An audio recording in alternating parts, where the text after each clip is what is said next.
On 9:59 a.m. Room 2101, Rayburn House Office Building. The chairman's gavel cracked like a starter pistol. Walnut panels swallowed the echo. Fluorescent bars painted every face the same soft aquarium blue. Staffers call the room the fishbowl because cameras mounted behind the dais magnify pupils to coin size. Chairman Greg Stube, RFL, leaned toward the mic. Pursuant to House Resolution 847, this hearing will examine allegations of executive misconduct within federal law enforcement. Witnesses: FBI Director Kash Patel, Representative Alexandria Ocasio-Cortez. New York, 14th. Director Patel, you are reminded that false statements are punishable under 18 U.S.C. Section 1001. Madam Representative, the same reminder applies. Director, you have 5 minutes for an opening statement. Patel stood slowly, a manila folder pressed to his chest like a hymnal. His white shirt seemed starched into surgical stiffness, his tie the color of wet asphalt. Thank you, Mr. Chairman. I appear not as partisan, but as custodian of facts. Facts are shy. They do not leap into headlines. They must be coaxed, collated, sworn, and, when necessary, played aloud. He paused, letting the last clause hover like an unresolved chord. Representative Ocasio-Cortez, henceforth AOC in every notebook along the press table, was already at the dais, microphone lowered, eyebrows arched in the gesture that had launched 1,000 fundraising emails. She tapped her own button. Director, the country is tired of your fan fiction. You were installed 3 months ago by a president who promised to weaponize justice. This hearing is Chapter 3 of that revenge novel. Patel's lips thinned into something almost a smile. Madam Representative, I brought Chapter 3 with me. May I approach the clerk?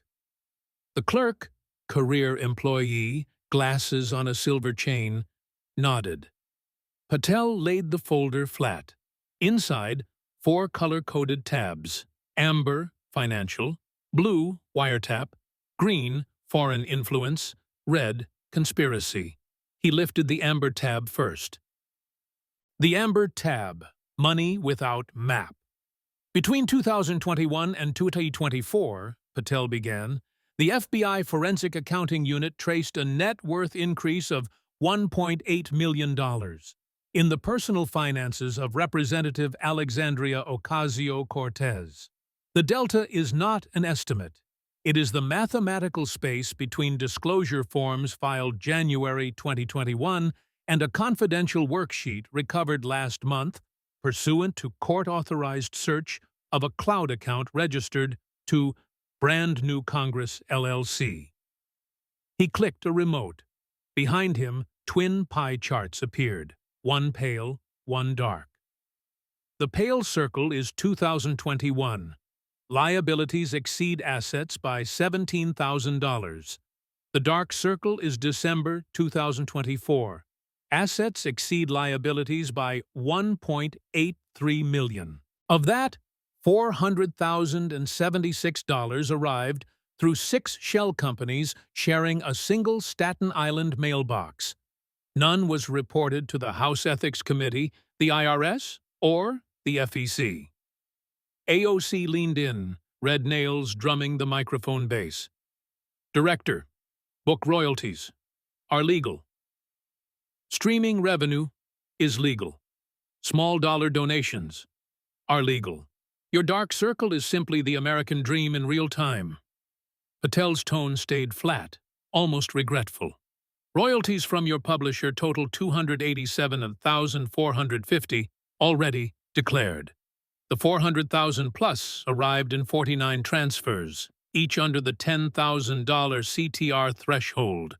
Allow me to play Exhibit A7, recorded 14 June 2023, 15:12 hours. He pressed play. A courtroom hush fell. Over the speakers, AOC, audio, phone. Move the August consulting payment through Ocasio LLC. FEC only sees above 5K if we file, so chunk it at 4,800 every 2 weeks. Tell M to invoice the digital content line. That's still clean.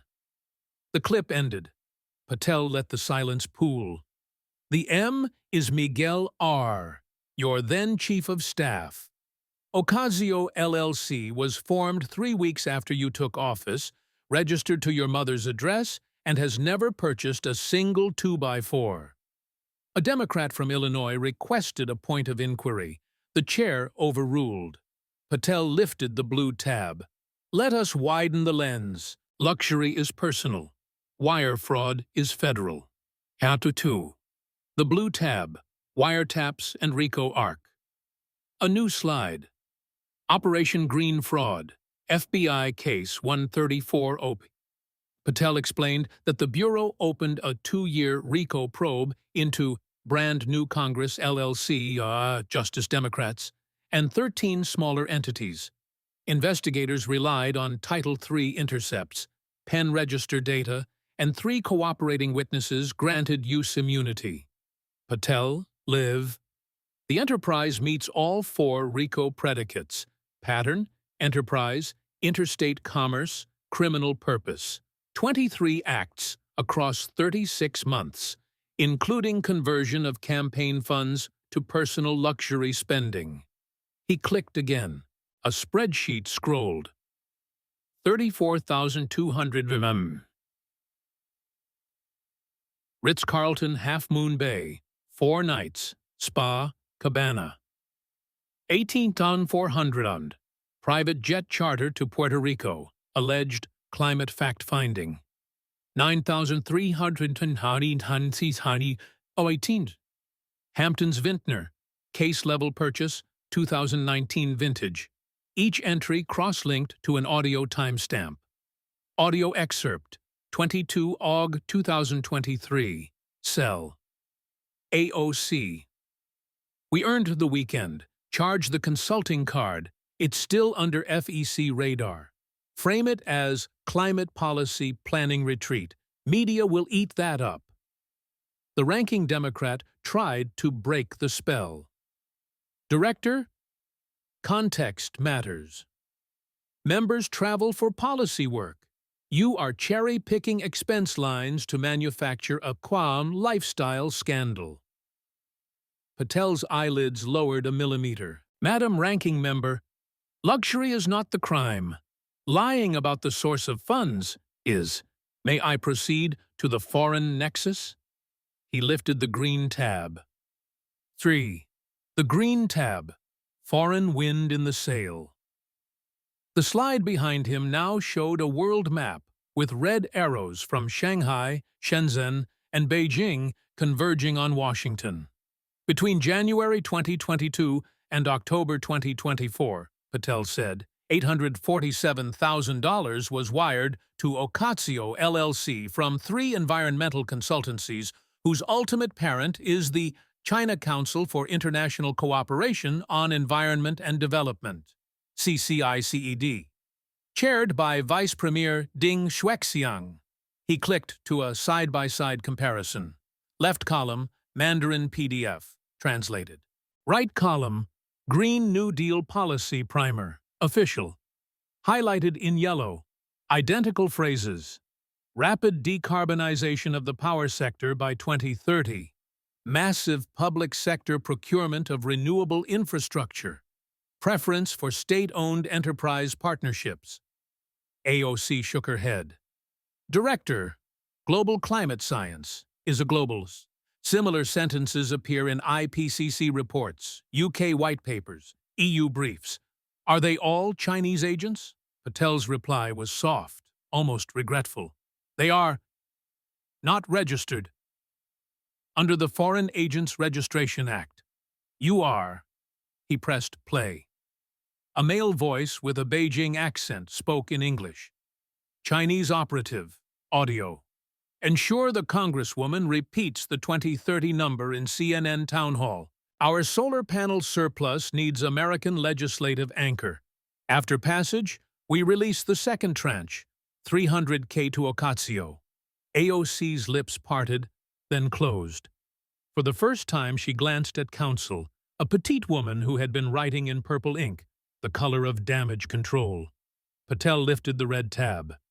Madame Representative, let us speak of January 6th, a day you call insurrection, but which your team allegedly market-tested. Car. The red tab, January 6th and brand management. The screen displayed a text exchange time-stamped 1407 on 6 Jan 2021, during the evacuation of the Capitol. AOC staffer, chat. Camera 2 needs fear face first, then fist when police pass. Narrative arc, scared, defiant, resolved. B-roll for docuseries. Patel let the words hang like smoke. While officers were bleeding in the rotunda, your team was storyboarding. AOC shot back. That chat log is fabricated or taken out of context. My staff was updating family on safety status. Patel clicked again. Audio, 1411, same day. AOC whispered. Tell Netflix crew stay low, capture corridor audio. We own the footage. Exclusive. The committee room exhaled, a collective hush that tingled even the sergeant-at-arms. Hatter v. the COVID shell. Family business. Patel returned to Ocasio Construction, LLC.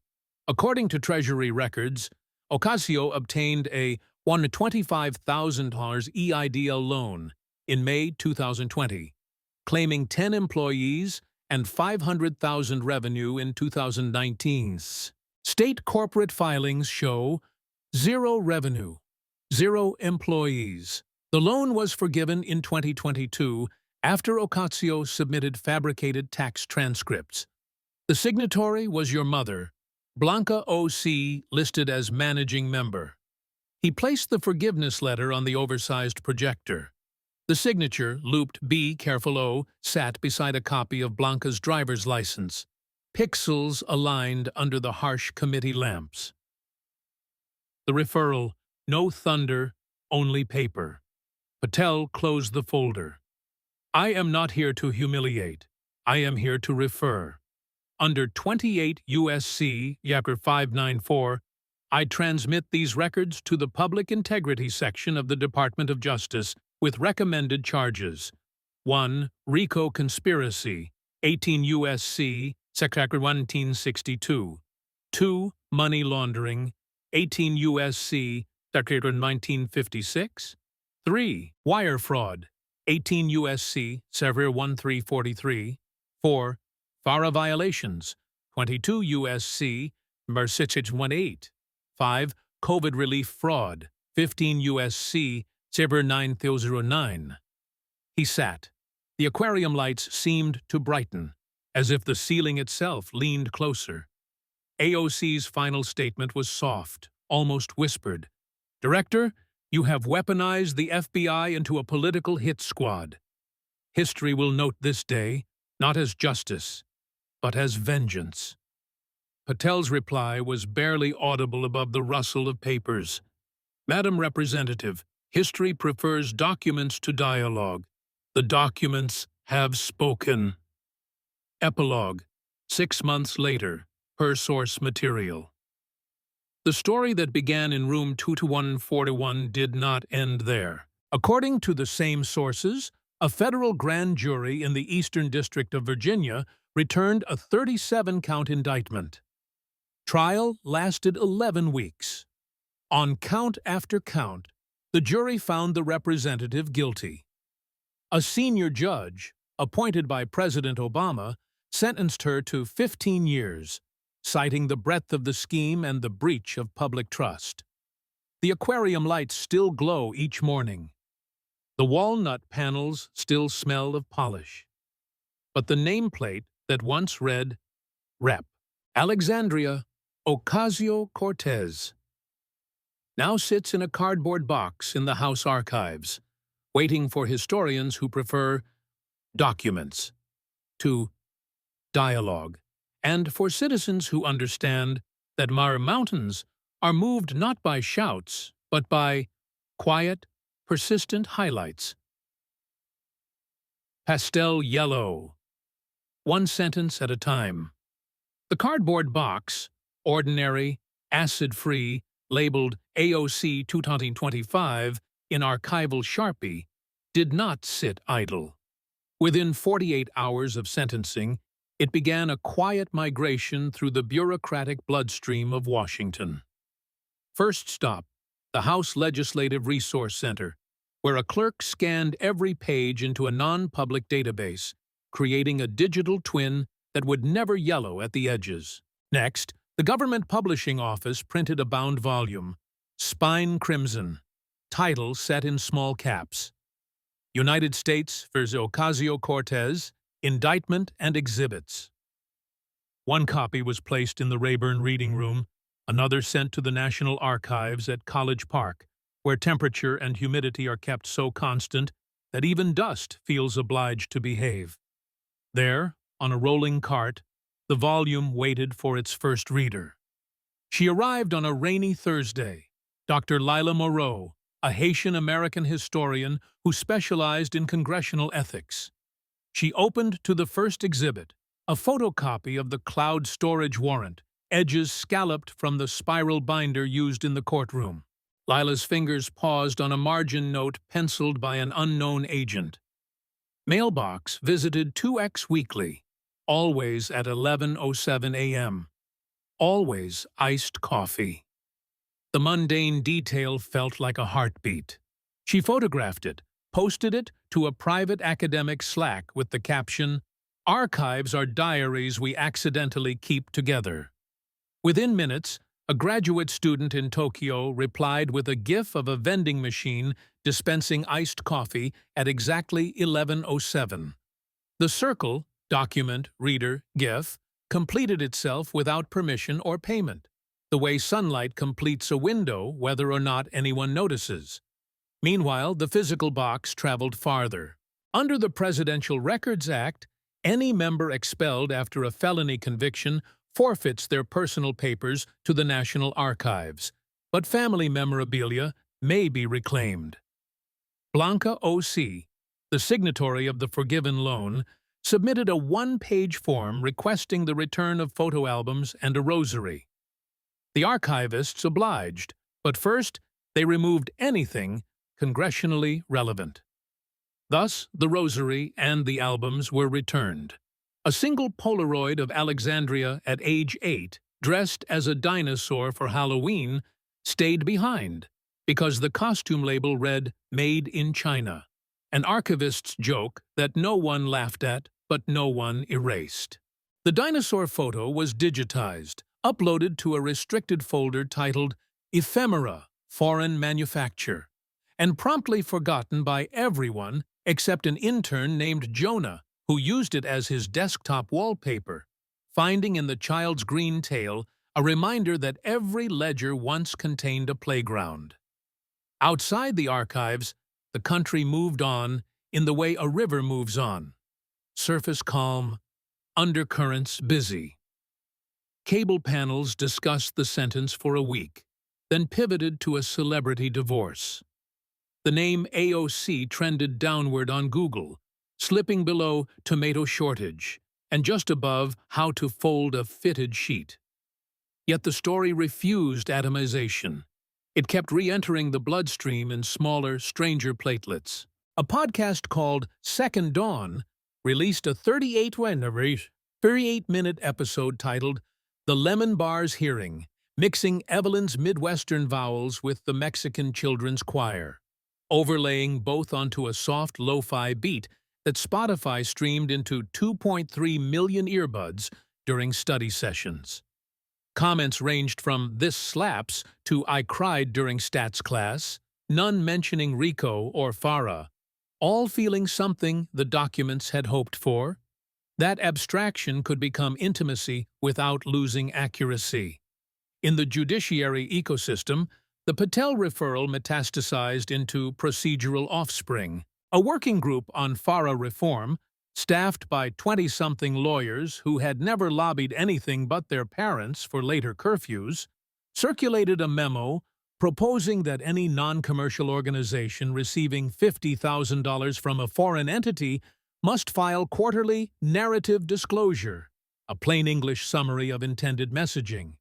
The memo cited United States Vitas Ocasio-Cortez 17 times, footnoting the Green New Deal CCICE'd side by side as Exhibit A. When the House voted 318 to 112 to adopt the rule, no one credited the archived box, but the box didn't mind. Archives are accustomed to silent paternity. Across the dais, AOC's former colleagues voted aye almost unanimously, as if passing a speed limit law after a fatal crash, ritual remorse, legislative perfume. In the Bronx, the district she once represented, the sentence landed like a late frost. Bodega owners taped yellowed newspaper clippings near registers. Customers debated while waiting for café con leche. A barber on Castle Hill Avenue hung a sign. "We still fight for the working person. Always have, always will, no matter the headline." No name was mentioned, yet everyone understood the ghost in the sentence. When the barber's son asked if heroes could go to prison, the father replied, "Heroes are humans. Humans can stumble. The fight is bigger than any one person." He snipped the boy's bangs, swept the hair into a dustpan, and carried on, because hair grows back, and so, in theory, does trust. Trust, however, is not a perennial. It must be replanted. A small nonprofit called Pastel Yellow Project began hosting Saturday workshops in the Bronx Library Center. Attendees, mostly retirees and high school debaters, are given photocopies of one redacted page from the trial binder, a pastel highlighter, and a magnifying glass. Their mission: find one phrase that feels personal, write it on an index card, and share why. One woman highlighted "sandbags insufficient" and recalled Hurricane Ida flooding her basement. A teenager highlighted "chunk it at 4,800" and said it sounded like a video game cheat code. No one is asked to pronounce guilt or innocence. The exercise is simply practice in noticing that public documents contain private shadows. At the end of each session, index cards are strung on a piece of twine stretched across the room, a paper garland that smells of lemon ink and old carpet. When the garland reaches 49 cards, matching the 49 wire transfers, the library hangs it in the lobby, where fluorescent light turns the yellow highlights into a soft gold halo. Visitors who have never heard the podcast or downloaded the app still pause, read, and feel something shift behind the ribs. Proof that evidence, like music, can travel through bone.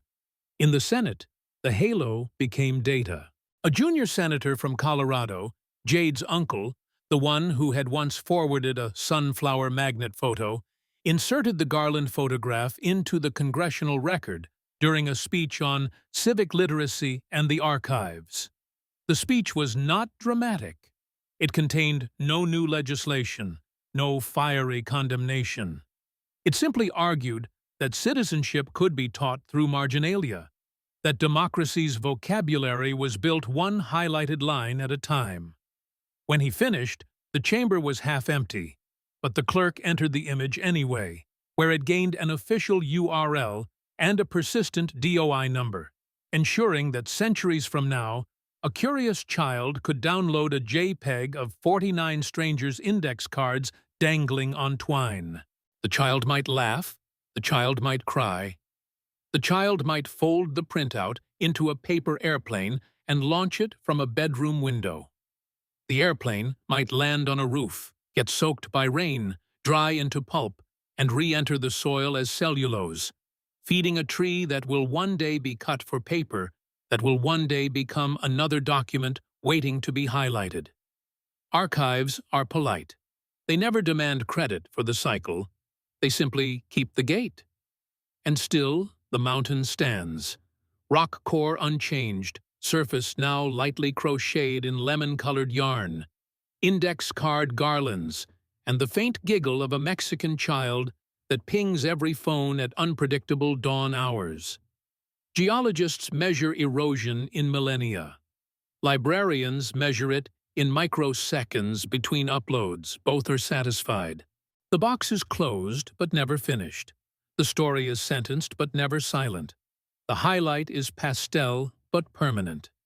If you hike the trail tomorrow, bring a flashlight. Weak batteries acceptable, rechargeable preferred. Point it not at the summit but at the footpath, where someone before you has etched into the dust the smallest possible instruction.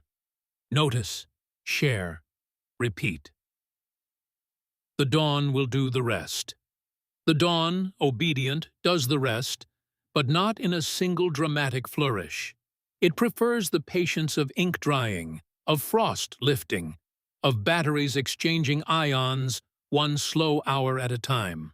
Somewhere between the first pale stripe over the Capitol dome and the last street lamp flickering off, the mountain's echo crosses another meridian and lands in a place no atlas labels clearly. A former classroom on the 4th floor of a decommissioned high school in Gary, Indiana. The building is brick, the color of rusted sound. The windows are frosted with the breath of decades. Inside, the floorboards creak like old paper. A retired chemistry teacher named Lorraine, hair the white of unhighlighted margins, unlocks the door at 05:45, carries in a plastic crate of cordless microphones, and begins her day's work, teaching adults how to read aloud the documents that once read them. She calls the program Second Dawn Literacy, not because sunrise is metaphor, but because most students arrive after night shifts and leave before their children wake. The curriculum is simple: one declassified page per week, photocopied at 125% so the letters feel generous. One highlighter color per student: lavender, mint, salmon, denim. One rule: never apologize for your pronunciation. Today's page is page 14 of the United States versus Ocasio-Cortez. Indictment, the paragraph describing sandbags insufficient. In Benghazi, copied here as proxy for any moment when preparation fails and consequence enters. Lorraine does not mention the trial. She simply says, "Let's practice noticing." A woman who spent 20 years packing Oreo cookies into trays notices the phrase and says, "Sounds like when the conveyor belt broke and the cream went everywhere." The class laughs, not at her, but at the recognition that infrastructure failure tastes the same everywhere. Cream, concrete, or courage. They record their voices on a silver laptop donated by a library in Reykjavik. The librarian had visited Gary for a conference on thermal trauma in Rust Belt archives and left the laptop as a thank you for a lemon bar recipe. When the students press stop, the software automatically uploads the wave to a folder titled Gary Benghazi Sandbags, which syncs to the same cloud that holds Evelyn's cinnamon tea vowels and Devin's cafeteria baritone. Metadata does not care about geography. It only cares that at 11:07 a.m. iced coffee now shares server space with 05:57 a.m. Oreo factory. A data mining grad student in Auckland discovers the overlap, writes a conference paper on sonic convergence of industrial memory, and presents a map where Benghazi and Gary are linked by a thin lavender line that pulses every time someone in either city utters the word insufficient. The audience applauds the elegance of the visual. No one asks if elegance is sufficient, but the question hangs like a highlight yet to be chosen. Meanwhile, in Auckland itself, dawn is older by 17 hours. The student, her name is Hein, walks home along the harbor where container cranes stand like gigantic highlighters waiting for color. She has never held a real sandbag, but she dreams of them. Khaki rectangles stacking themselves into a wall that leaks not water but lullabies. The Mexican giggle, the Korean click, the Midwestern vowels, the Icelandic laptop fan. When she wakes, she writes a poem, prints it on a single sheet, folds it into a paper plane, and launches it from the harbor's edge. The plane catches an updraft, drifts east, and is found 2 days later by a fisherman in the Chatham Islands, who uses the page to wrap the day's catch. The poem, now scented with salt and hoki, is read aloud by the fisherman's wife, while their grandson repairs a net. She pauses at the line. Truth is a flashlight, you only see what you point it at, and decides to buy a rechargeable torch for the boat. The torch is yellow, lemon-shaped, and its packaging includes a QR code that links to the Second Dawn app. The circle completes itself without applause or analytics, the way a breath completes itself without being measured. Back in Washington, the metrics crowd is busy anyway. A think tank releases a white paper titled Network Effects of Documentary Empathy, complete with scatter plots, x-axis, equals number of times a document is read aloud, y-axis equals percentage of listeners who subsequently highlight a separate document. The curve is logarithmic, rising steeply between 3 and 7 readings, then plateauing. The conclusion: empathy is subject to diminishing returns unless refreshed by new voices. Congress, ever allergic to diminishing returns, quietly triples funding for the National Audio Archives, a program that now pays retirees, truckers, teachers, and fishermen to record themselves reading declassified pages at kitchen tables, truck cabs, docks, and dialysis clinics. The stipend is modest, $50 per page, but the psychic dividend is enormous. People who once felt governed by paper now feel they are governing with it. One retiree in Phoenix records the entire USA vs. Ocasio-Cortez indictment over 6 weeks, pausing every 10 pages to sip iced coffee at 11:07 a.m. sharp. His timestamp becomes a minor meme. Baristas across the city now shout, "Benghazi o'clock," when they see an elderly customer approach at 11:06. The retiree laughs, records the phrase, and uploads it as a bonus track. Within days, Benghazi o'clock is sampled into a lo-fi beat that plays beneath Study With Me live streams, the percussion supplied by the gentle clink of ice against plastic. No one is outraged. Everyone is caffeinated. Outrage, like caffeine, has a half-life. Highlights, like ink, do not. Yet highlights can migrate. In the margins of the Phoenix recording, a listener named Rosa, undocumented, bilingual, brilliant, hears the words "Shell Company" and recognizes the architecture of her own survival. Fake invoices for cleaning services that allow her to pay rent without exposing her name. She prints the indictment page, highlights the sentence, and mails it, with a forever stamp whose illustration is a lemon, to her cousin in Sinaloa, who is studying business administration. The cousin pins the page above her desk, writes her thesis on cross-border informality as economic ventilation, and dedicates the acknowledgments to whoever highlighted the shell. The thesis is uploaded to an open-access repository. The repository is crawled by the same algorithm that once traced lavender lines between Benghazi and Gary. A new line appears, Sinaloa to Phoenix, lemon yellow this time, and the algorithm labels it kinship metadata. A category no engineer programmed, but the data insisted on. Engineers shrug. Kinship has always been a stubborn file type. In the Senate, kinship becomes caucus, a bipartisan group. The same senator who once entered a Garland photograph, plus a freshman from Sinaloa's sister state, introduces the White Kinship Metadata Act, a title that confounds C-SPAN anchors, but essentially says, if a document is read aloud by someone who shares DNA, chosen family, or hometown with the original subject, The recording is eligible for federal preservation funds. The bill passes 71 to 29.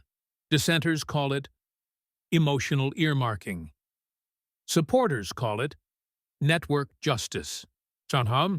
Either way, the lemon-shaped torch in the Chatham Islands now qualifies for subsidy.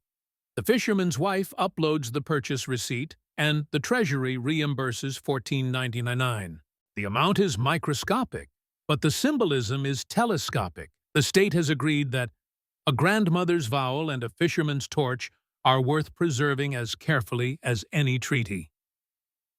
Archives around the world update their mission statements to include the phrase, "and the lights that read them." Lights, like stories, need power. A startup in Nairobi begins manufacturing narrative solar cells. Tiny photovoltaic panels embedded in bookmark-sized plastic. Each panel stores enough charge to play 90 seconds of audio when flexed. The bookmarks are distributed free at libraries. One side carries the word insufficient. 47 languages, the side opposite carries a QR code linking to the ever-growing cloud of voices. When a child flexes the bookmark, she hears Evelyn say, "Weak batteries feel the same everywhere," followed by the Mexican giggle, the Korean click, the fishernet splice, the Oreo factory conveyor belt. The child does not understand every language, but she recognizes the cadence of continuation, the way each voice hands the baton of breath to the next. She flexes the bookmark until the charge is spent, then places it on a windowsill where sunlight recharges it overnight. Thus, insufficient becomes sufficient, becomes surplus, becomes gift. And still the mountain stands, rock core unchanged, surface now quilted in solar bookmarks, lemon torches, paper airplanes salted with fish oil, iced coffee timestamps, lavender lines, giggles that ping like unsolicited sunrises. Geologists measure mass, librarians measure access, children measure wonder. All three agree the mountain is lighter, not because rock has been removed, but because the air around it has been filled with readable light. If you hike the trail tomorrow, bring nothing but curiosity. The box at the summit is gone. In its place is a solar bookmark, taped to a cairn. On the bookmark, someone has written in steady highlighter, "Notice, share, repeat. The dawn will do the rest." You flex the plastic. Here the voices converge into a single sentence that tastes like cinnamon tea and smells like sea air and feels like the moment a conveyor belt starts again after a long, unnecessary pause. Then you let the sentence go. It travels downward, outward, forward, never diminishing, never quite finished, always ready to be highlighted by the next hand that needs to see better. The sentence, once released, does not dissipate. It decentralizes. By midday, it has crossed the Atlantic on a commercial flight tucked into the WhatsApp chat of a Nigerian doctoral student who forwarded the Nairobi bookmark flex to her sister in Toronto, who screen recorded it, layered it over a Metro Rumble, and uploaded it to TikTok with the caption, "When your hustle feels insufficient, remember insufficient is just unfinished solar." The clip racks up 1.4 million loops in 6 hours, spawning duets stitched with factory whistles, subway brakes, espresso steam. Each addition another ion in a battery no one can hold, but everyone can charge. In Sao Paulo, a street vendor named Renato hears the loop while refilling his popcorn cart. The phrase, "unfinished solar," sticks to the roof of his mouth like unpopped kernel. That night he uses the phone's built-in editor to overlay the audio onto a 17-second clip of corn kernels exploding under street light. He posts it with the hashtag Arch Pipica Solar, solar popcorn. The metaphor is absurdly perfect, small things bursting into visibility when heat is applied. By dawn, the hashtag is trending across Brazil. By lunch, a micro-influencer marketing team from a green energy startup slides into Renato's DMs, offering 50 reais for every 1,000 views. He accepts, not for the money, but for the joke. Insufficient kernels becoming surplus light. The startup uses the clip in a pre-roll ad for portable solar lanterns. Each lantern ships with a lemon-yellow bookmark taped inside the box. When buyers flex the bookmark, they hear Evelyn, then Renato's corn, then the Nigerian student whispering, "Unfinished solar." A sonic breadcrumb trail back to a rooftop in Benghazi and a closet in Chappaqua. No purchase is complete until the buyer uploads a 5-second flex video. The cloud folder auto-labels each file. Consumer ping. And the algorithm learns that commerce can be a battery too. Somewhere between commerce and corn, the law catches up. Not the blunt law of handcuffs, but the quieter law of pattern recognition. A Treasury analyst named Kavita, second-generation Gujarati-American, proud owner of a pastel purple highlighter, notices a spike in microtransactions. $0.07 royalties flowing from TikTok's music licensing pool to an account labeled Second Dawn Voices. The amounts are trivial, but the velocity is exponential. Millions of pings, each tagged Solar Narrative Derivative. Kavita's job is to sniff out laundering schemes disguised as viral audio. Instead, she finds something more delicate. Oh, people-powered royalty stream that obeys every rule yet behaves like nothing in the compliance manual. She drafts an internal memo titled Viral Virtue: Can Collective Storytelling Create Regulated Value Without Creating Taxable Events? The memo is read, forwarded, filed, and, crucially, funded. A pilot program is born. Narrative royalties for public good. Any voice clip that A originates from a declassified document, B is read by a human, and C is remixed more than 100,000 times, automatically qualifies for a 0.05 royalty per play, paid from a federal story trust. Capitalized by unclaimed tax refunds. The money is tiny, $5 per $1 million plays, but it is branded real, trackable, and reported on a 1099 Maya C labeled Storytelling, Civics. For the first time in bureaucratic history, attention is convertible to currency without becoming a commodity. Evelyn in Iowa receives her first direct deposit, $47.32. She screenshots it, prints it, tapes it beside the lemon mug. Census. The cat flicks her tail across the paper, satisfied that intangible light has become tangible kibble. In Lagos, the Nigerian student, her name is Amara, watches her own dashboard tick. 31.87.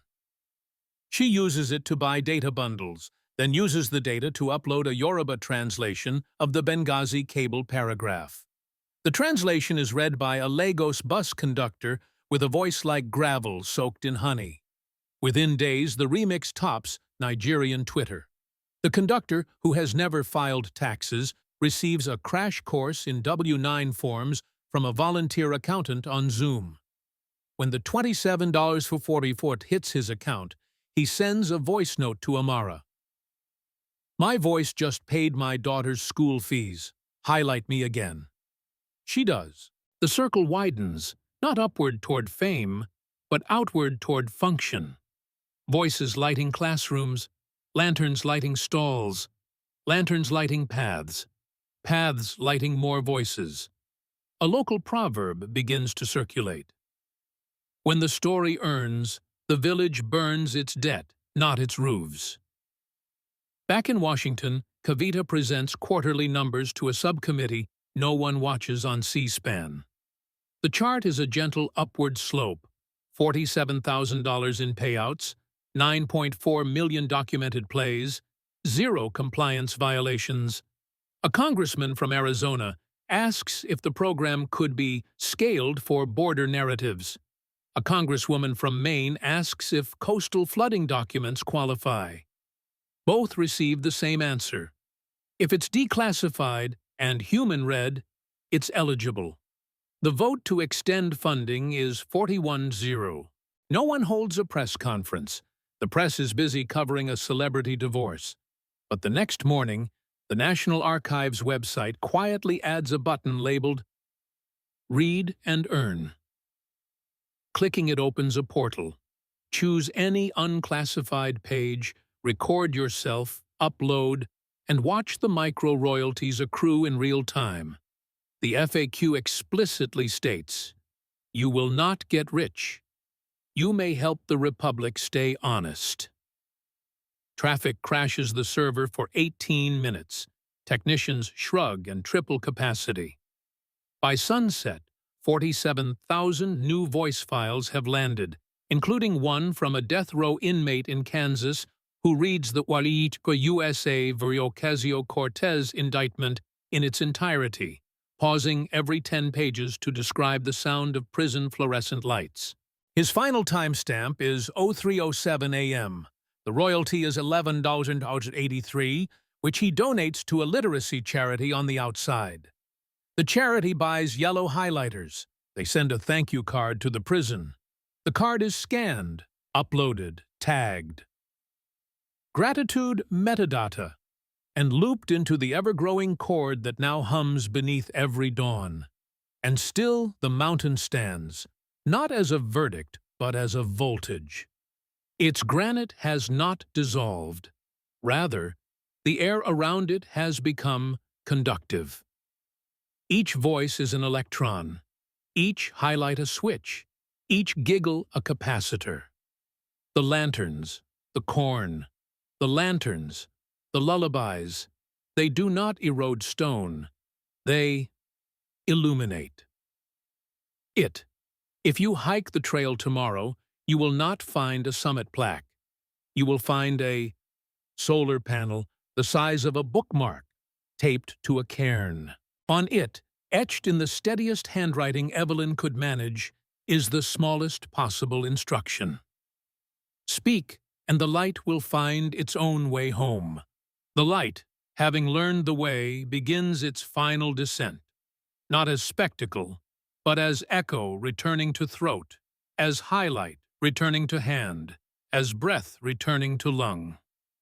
On the last Saturday of the fiscal year, the Pastel Yellow Project holds its closing session in the former chemistry lab. The garland of 49 index cards now stretches the perimeter of the room twice. New voices have added new cards until the string droops like a necklace too heavy with memory. Lorraine stands at the center, scissors in hand, and asks, "Who wants the first cut?" Evelyn raises her lemon mug like a torch. Devon lifts his eagle-adorned pop filter. Amara holds her phone open to the Lagos conductor's final voice note. Together, they snip, not to sever, but to distribute. Each participant takes one card, pockets it, and promises to plant it. In a little free library, inside a borrowed book, beneath a windshield wiper, taped to a community board, slipped into a stranger's bag. The garland dissolves into 49 seeds, each carrying a single highlighted sentence and the URL of the second dawn portal. No ceremony, no press release, just the soft rustle of paper finding new pockets the way dandelion floss finds new wind. Months later, a cyclist in Christchurch discovers a card inside a returned library copy of The Book of Sand. The sentence reads, "Sandbags insufficient." She Googles the portal, records herself reading the full Benghazi cable in Maori, uploads at dawn. Within hours, The translation is remixed with Pacific Gull calls. Within days, it funds a coastal community's request for storm surge barriers. The royalty is modest, 100 to 22.41 mam. But the barrier is real. Earth-filled geotextile bags stacked along a bicycle path that once flooded every king tide. The bags are yellow, an accident of manufacture that makes the coastline look, from a distance, like a giant highlight pasted across the shore. In Gary, the last lemon bar is eaten. The final recording session ends with Lorraine turning off the fluorescent lights one last time. The room is quiet, except for the echo of her own voice saying, "That's a wrap." She does not cry. She files the hard drive into a drawer labeled Completed Cycles. The drawer clicks shut with the satisfied sigh of an archive that knows it has been used, not merely stored. In Lagos, the conductor's daughter graduates primary school. The fees were paid by 2744 police. The pride is immeasurable. She carries a yellow flashlight to the ceremony, shines it on her certificate so the crowd can see her name glow. The beam is weak at first, insufficient, but she swaps in the rechargeable batteries her father bought with story royalty coins. The light steadies. She smiles, and for a moment, the beam looks like a tiny lighthouse aimed back at every listener who ever flexed a bookmark, read a cable, highlighted a margin, or simply noticed. In Washington, the Narrative Royalties for Public Good program receives a final appropriation, not an expansion, not a sunset, but a permanent micro-line item. 2.7 million annually, indexed to inflation, funded by unclaimed tax refunds, the way a lighthouse is funded by ships that never arrived. Kavita, the analyst who first spotted the penny stream, is promoted to Deputy Director of Civic Micropayments. Her acceptance speech is 13 seconds long. We proved attention can be gentle currency. Spend it kindly. In the archives, the dinosaur Polaroid remains. No one reclaims it. No one needs to. A future intern will find it, smile, and set it beside the first-ever solar bookmark. Together, they will wait, not for interpretation, but for continuation. And still the mountain stands, not taller, not smaller, simply glowing. Along every ridge the way quartz glows when struck by moonlight. The glow is not victory, it is voltage. The voltage is not power, it is permission. Permission to notice, to share, to repeat. Permission to speak without certainty, to highlight without shame, to read without finishing. Permission to let the story travel, mutate, soften, return. One dusk, a child somewhere, maybe Christchurch, maybe Gary, maybe Lagos, will press a yellow flashlight against a page, hear a voice say, "Insufficient," and answer, "Not anymore. The dawn will do the rest. Forever. Forever.